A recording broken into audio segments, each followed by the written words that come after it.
સુરત પાલિકાના રામનગર વિસ્તારમાં આવેલા એક મહોલ્લાનું નામ પાકિસ્તાન મહોલ્લાથી બદલીને હિન્દુસ્તાની મહોલ્લો કરવામાં આવ્યું છે.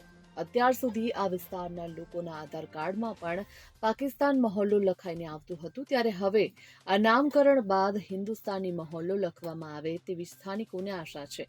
જો કે સુરત પાલિકાએ વર્ષ 2018માં આ મહોલ્લાનું નામકરણ બદલવાનો નિર્ણય કર્યો હતો. તેનો અમલ છેક અત્યારે કરવામાં આવ્યો છે. સ્થાનિક ધારાસભ્યની હાજરીમાં હિન્દુસ્તાની મહોલ્લાની તકતીનું અનાવરણ કરાયું, જેના કારણે સ્થાનિકોમાં ઉત્સાહ જોવા મળ્યો હતો.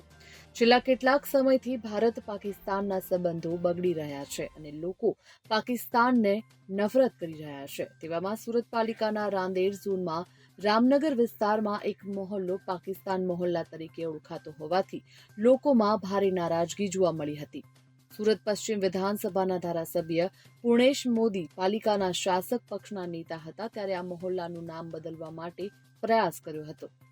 સુરત પાલિકાની સાંસ્કૃતિક સમિતિએ વર્ષ 2018માં ઠરાવ કરીને પાકિસ્તાની મહોલ્લાનું નામ બદલીને હિન્દુસ્તાની મહોલ્લો કર્યું હતું. જો કે ત્યારબાદ તેનો અમલ કરવામાં ન આવ્યો હતો, જેના કારણે સ્થાનિકોના આધાર કાર્ડમાં પણ પાકિસ્તાન મહોલ્લો જ નામ આવતું હતું.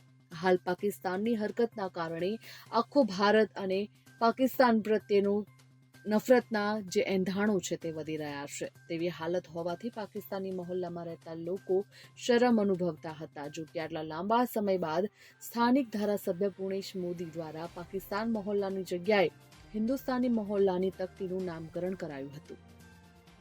Bureau report, Gujarat fight news.